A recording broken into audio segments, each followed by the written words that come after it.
कुछ एफर्ट्स करने पड़ेंगे। और सोशल हार्मनी को हम एक बार एफर्ट करके बैठ नहीं सकते, ये प्रयास हमें बार बार बार बार करना पड़ेगा। जिस तरह से हमारे देश के अंदर आज कई जगह पे जो माहौल है, जिसमें कि एक प्रयास किया जा रहा है कि सोशल हार्मनी को डिस्टर्ब कैसे किया जाए और इस देश को किस तरह से कमजोर बनाया जाए, इस स्थिति में हम जो यहाँ पे आज इकट्ठे हुए हैं और पर्टिकुलरली जो अधिवक्ता यहाँ पे पूरे देश से इकट्ठे हुए हैं, उनका ये दायित्व बनता है कि हम किस तरह के इस तरह के जो डिज़ाइन हो रहे हैं कि सोशल हार्मनी को डिस्टर्ब किया जाए और देश को कमजोर किया जाए, उसको कैसे रोकना है।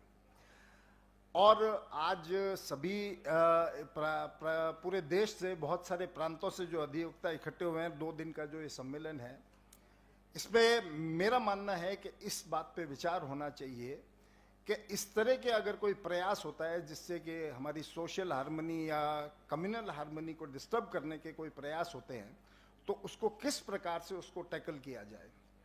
हमें अनजाने अनजाने में, मैं किसी दोष नहीं दे रहा हूं, लेकिन जाने अनजाने में इस तरह की कुछ बातें अधिवक्ताओं से, कुछ संस्थाओं से इस तरह की हो जाती है जिसमें कि सोशल हार्मनी को एक बहुत डैमेज पहुंचता है। जैसा कि अध्यक्ष प्रेसिडेंट महोदय श्रीनिवास जी ने बताया कि ये जो नेशन जो बनाने का है, लैंग्वेज के ऊपर नेशन और आपकी जाति के ऊपर जो नेशन है, ये एक बहुत ही डेंजरस कंसेप्ट है। आप बात करेंगे राजस्थान के अंदर, आप कह देंगे कि नहीं सिर्फ राजस्थानी ही रहेंगे या और कुछ होगा।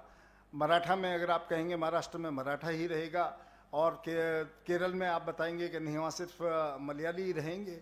ये जो कंसेप्ट है ये एक बहुत ही घातक है और हमें इसके अंदर सावधान रहना है कि हम अधिवक्ताओं का ये रोल होना चाहिए कि इस तरह के कोई भी किसी भी प्रकार का प्रयास हो तो उसको तुरंत समाप्त करने के लिए हम अपना योगदान किस प्रकार से दे सकते हैं। वैसे तो अधिवक्ता खुद ही नीलकंठ की तरह होता है, वो स्वयं सारे समाज की समस्याओं को अपने अंदर लेता रहता है और उनके अधिकारों के लिए लड़ता रहता है। लेकिन अधिवक्ता की एक बात और इम्पॉर्टेंट है, अधिवक्ता जो है वह संविधान का प्रहरी है, संविधान का सोल्जर है।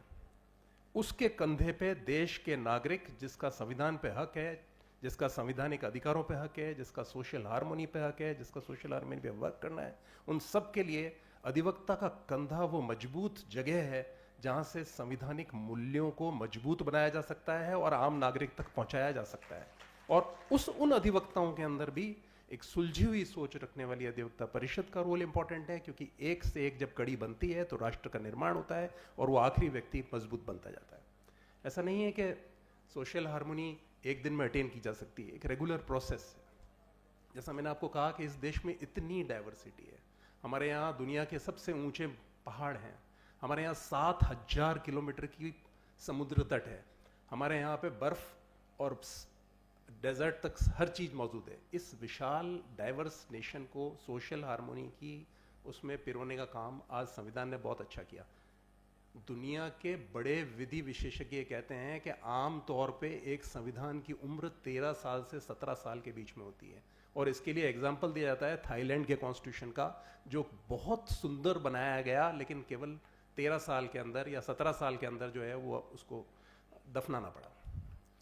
हमारे संविधान की खूबसूरती उसकी लचीलेपन में है कि आज इतने 106 के से ज़्यादा अमेंडमेंट होने के बाद, अमेंडमेंट प्रपोज होने के बाद में भी, अमेंडमेंट अलाउ होने के बाद में भी, आज भी हम उसके लचीलेपन से आज हम हमारे इन टॉपिक्स को एड्रेस कर सकते हैं कि एक तरफ आर्टिकल 14 जैसा मजबूत खंभा जहां हम सब बराबर हैं, एक 15 जहां महिलाओं को आगे रखना बहुत जरूरी है समाज के लिए, एक तरफ 16 जहां पब्लिक एम्प्लॉयमेंट, 19 जो आप अपने चाहें बोलने की आपकी आज़ादी, किसी भी धर्म किसी भी कल्चर को अपनाने की आज़ादी, 25 में आप ये सुंदरता जो हमें दी गई है, इस सुंदरता को सुंदर बनाने का काम हमें खुद करना है। सोशल हार्मनी कैसे आ सकती है? भाषणों से नहीं आ सकती, धर्म से आनी चाहिए बट नहीं आई। मेरे पास एक छोटा सा नुस्खा है, और ये अगर नुस्खा कामयाब हो जाए तो सोशल हार्मनी लाना मुश्किल नहीं है। आप देखेंगे कि लोग तुरंत ही कोर्ट की तरफ रुख कर लेते हैं। हिंदू हो, मुस्लिम हो, सिख हो, ईसाई हो, my fundamental rights are violated. Civil court में जाएंगे तो my statutory rights are violated, my civil rights are violated.